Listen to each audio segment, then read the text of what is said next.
Toppers are not super human. I don't know कि ये social media ने या फिर बड़ी बड़ी पीआर एजेंसीज ने टॉपर्स को कुछ ऐसा बना दिया है कि यार इन लोगों को तो छू के देखना है मुझे। तो आप भी इस यूपीएससी के प्यार में दीवाने इतने हो जाओ कि आप इस सब्जेक्ट को जब आप पढ़ रहे हो तो आपको अच्छे से समझ में आए।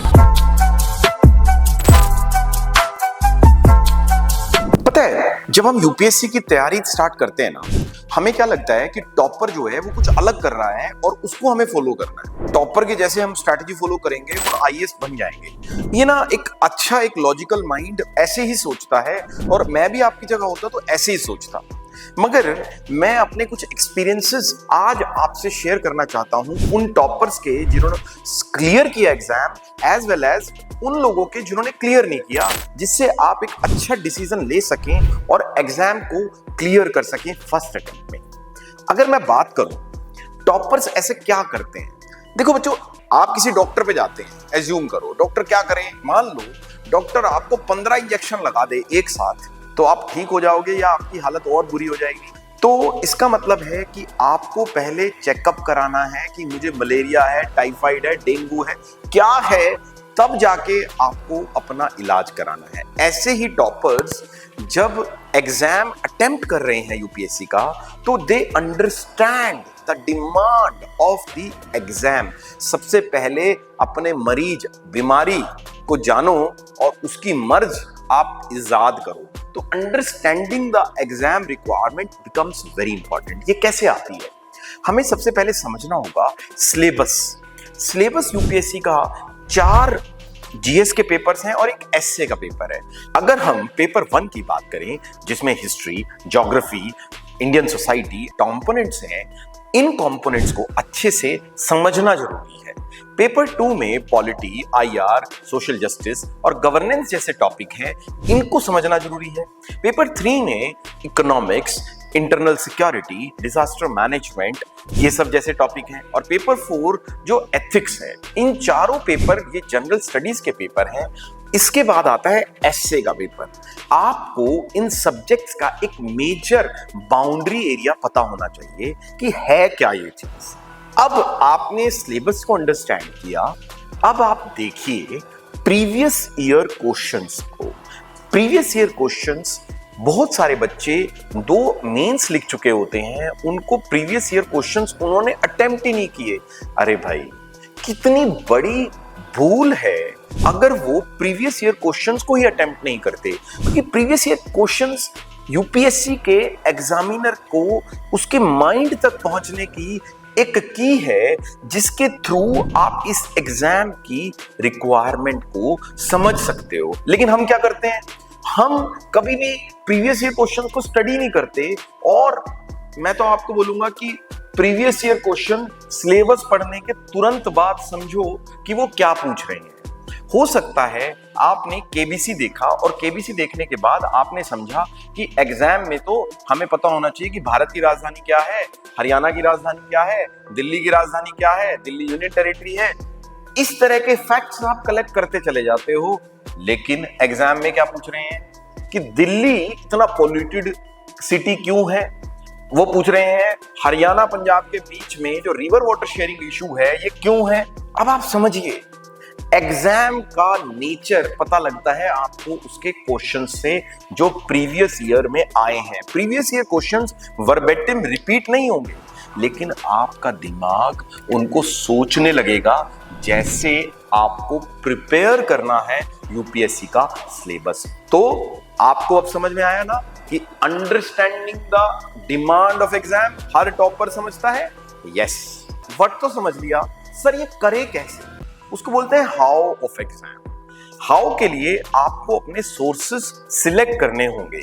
बच्चों, अच्छा चलो मैं आपसे एक सवाल पूछता हूं, कभी किसी टॉपर ने आपको कोई और सोर्स पढ़ने के लिए बताया? कभी कोई भी और सोर्स कभी पढ़ने के लिए नहीं बताया आपको। लेकिन हम लोग जब इस प्रिपरेशन में आते हैं तो हम क्या करते हैं, हम कोई फ्रेंड किसी और इंस्टीट्यूट में है, मैं किसी और इंस्टीट्यूट में हूं, तो जैसे ही मेरी किताब आदि थी पूरी मैंने पढ़ी उसको, दूसरे दोस्त ने किताब और बता दी, मैंने अपनी छोड़ दी और उसकी किताब उठा ली। इस तरीके से आप एक इस चीज के कई सोर्सेज पैदा कर लेते हो, नंबर 1। दूसरा, आपने अपने सोर्स किससे चुने? जो आपका दोस्त स्टडी कर रहा था, जिसने अभी तक एग्जाम क्लियर ही नहीं किया है। मतलब एक बीमार आदमी से आप उस बीमारी का इलाज पूछ रहे हो जिससे आप खुद पीड़ित हो, तो ऐसा संभव है? तो इसका मतलब क्या हुआ? हमें अपने सोर्स को चूज करना है वाइजली, और ऐसा सोर्स उठाना है बिगिनिंग में जो बहुत इजीली आपको समझ में आए और आप उसके साथ एक रसमय हो जाए। जैसे आपको मैं हमेशा बोलता हूं, मेक यूपीएससी योर लव। जैसे मीरा ने कृष्ण जी को अपना प्यार बनाया था, तो आप भी इस यूपीएससी के प्यार में दीवाने इतने हो जाओ कि आप इस सब्जेक्ट को जब आप पढ़ रहे हो तो आपको अच्छे से समझ में आए और इतना रसमय होके ही आप इस सब्जेक्ट को कवर करें। तो ऐसा आपको सोर्स चुनना है। जैसे सपोज करो, आपने पहली बार आप यूपीएससी की प्रिपरेशन करने आए हो और आपने पॉलिटी के लिए लक्ष्मीकांत उठा लिया। मैं गारंटी देता हूं, लक्ष्मीकांत आप 2 दिन या 3 दिन पढ़ोगे, चौथे दिन बोलोगे मैं तो बोर हो गया हूं लक्ष्मीकांत से। तो इसका मतलब क्या था?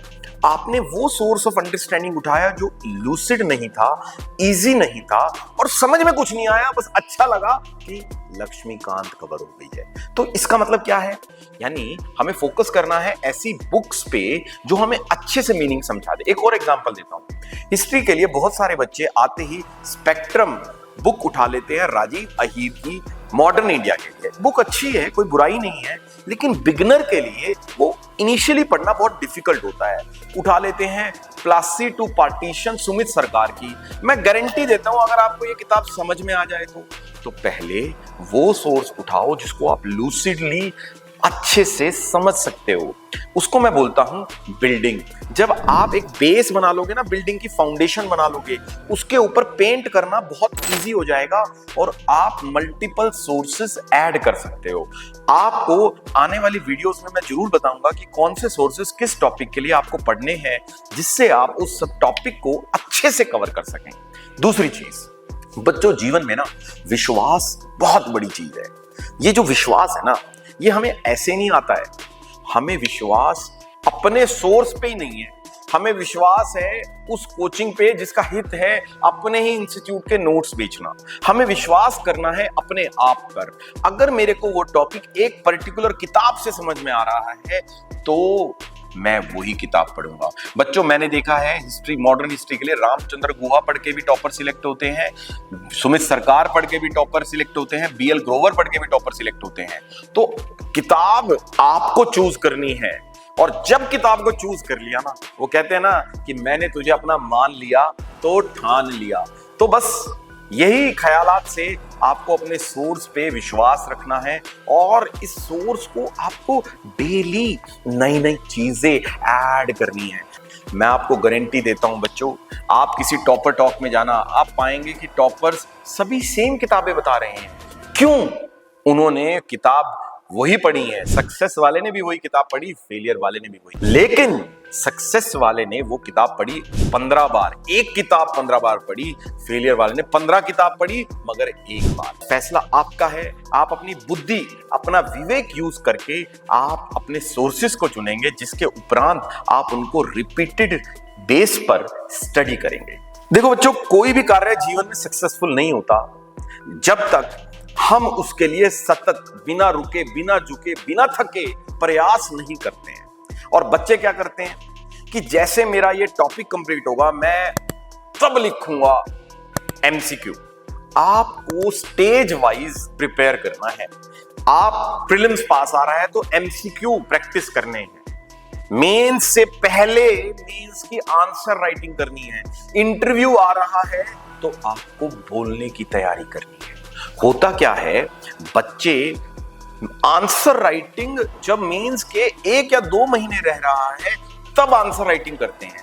पता लगा ग्रामेटिकल मिस्टेक्स हैं। अरे भैया, मैं कंटेंट पे वर्क करूं, आपकी ग्रामर पे वर्क करूं, आपके इंटरलिंकिंग स्किल्स पे वर्क करूं, आपके एनालिटिकल स्किल्स पे वर्क करूं, लेकिन तब तक देर हो चुकी होती है। आप आईसीयू में जा चुके होते हो और तब आप कह रहे हो कि डॉक्टर साहब बचा लो।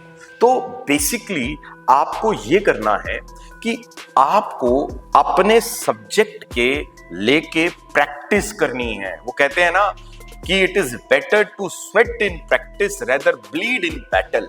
तो आप इतना तैयारी कीजिए कि खुदा भी बोले भाई अब की बार 13 नंबर है, कोई तेरा सिलेक्शन नहीं रोक सकता है। यही है इस एग्जाम का फलसफा। हम लोग ये सोच रहे हैं ये एग्जाम जो है पता नहीं ये सुपर ह्यूमन निकाल रहे हैं। बच्चों, ये जो एग्जाम है ना, ये स्प्रिंट नहीं है, ये मैराथन है और आपको इसमें कंसिस्टेंसी लेके आनी है। जीवन में बहुत सारी अड़चनें आएंगी। 1.5 साल की प्रिपरेशन में दोस्त का बर्थडे, फैमिली में शादी, कजन्स आए हुए हैं घर पर, आपके लवर्स के साथ, क्रश के साथ मीटिंग्स, ये चीजें मांगती हैं सैक्रिफाइस। आप तपस्या कर रहे हो, आप कोई यहां एंजॉयमेंट के लिए नहीं आए, आप भारत के 6000 सबसे शक्तिशाली ऑफिसर्स बनने वाले हो, उनमें से एक होने वाले हो। और इस एग्जाम के लिए चाहिए कंसिस्टेंसी। ये नहीं कि एक दिन तो मैंने पढ़ दिया 14 घंटे और अगले दिन पढ़ा कुछ भी नहीं, 3 दिन तक कुछ भी नहीं पढ़ा, तो 4 दिन तक अगर मैं 16 घंटे पढ़ूंगा तो 4 घंटे की एवरेज आ गई। तो बेटर है डेली आप 8 घंटे पढ़ें, लेकिन कंसिस्टेंटली पढ़ें। कंसिस्टेंसी इज द की, और ये चाहती है आपसे डिसिप्लिन, सैक्रिफाइस। वो कहते हैं ना, मन के हारे हार, मन के जीते जीत। तो आपको अपने मन पर काबू रखना है और कंसिस्टेंटली आपको ये रूल फॉलो करना है जो बाकी टॉपर्स करते हैं। नेक्स्ट, टॉपर्स कोई सुपर ह्यूमन नहीं है। Toppers are not super human. I don't know कि ये सोशल मीडिया ने या फिर बड़ी बड़ी पीआर एजेंसीज ने टॉपर्स को कुछ ऐसा बना दिया है कि यार इन लोगों को तो छू के देखना है मुझे। नहीं, toppers are not super human. I have seen people जिनका एकेडमिक रिकॉर्ड बहुत बुरा था और एग्जाम का रिकॉर्ड बहुत अच्छा था। मेरे खुद का फ्रेंड है, ही इज फ्रॉम हरियाणा, उसको हिंदी टू इंग्लिश कन्वर्जन करता था वो, और उसको लिखना तक नहीं आता था इंग्लिश लैंग्वेज, लेकिन उसने वो लैंग्वेज पे 1-2 साल सिर्फ लैंग्वेज सीखी। उसको जरूर टाइम ज्यादा लग गया, लेकिन उसने एग्जाम क्लियर किया और आज रेवेन्यू सर्विस में है। मैं आपको सिर्फ इतना बताना चाहता हूं कि बहुत साधारण लोग भी इस एग्जाम को क्लियर करते हैं, लेकिन वो लोगों के अंदर एक खास बात होती है। वो लोग जो राह चुन लेते हैं उसको वो कंसिस्टेंटली एंड डिसिप्लिन से फॉलो करते हैं। हम लोग उस राह को चुनते नहीं है, हम ये सोचते रह जाते हैं कि इसके लिए तो कुछ एक्स्ट्रा नॉलेज की जरूरत है, मेरा इसलिए नहीं हुआ क्योंकि मेरे पास कुछ एक्स्ट्रा नॉलेज नहीं थी। गलती ये थी कि हमने अपनी नॉलेज को एक्स्ट्रा बार नहीं किया था। तो आपको ये ख्यालात मन से निकाल देना है। जब ये ख्यालात मन से निकल जाएगा तो आप नए नए अलग अलग सोर्सेस को नहीं पढ़ोगे। सभी टॉपर्स, मैं दोबारा समराइज करता हूं कि टॉपर्स एग्जाम की रिक्वायरमेंट को समझते हैं। टॉपर्स अपने सोर्सेस को वाइजली चुनते हैं, उनको ट्रस्ट करते हैं और उसको कंसिस्टेंटली फॉलो करते हैं विद डिसिप्लिन। और last, toppers are not super humans, they are just like you. अब ऐसे ही कंटेंट को मैं और लाने वाला हूं और डिटेल में डिस्कस करने वाला हूं, और इन्हीं चीजों को आप जुड़िए फेसबुक चैनल पे और इंस्टाग्राम चैनल पे हमारे, और सब्सक्राइब कीजिए ताकि आप पूरी प्लेलिस्ट को फॉलो कर सकें।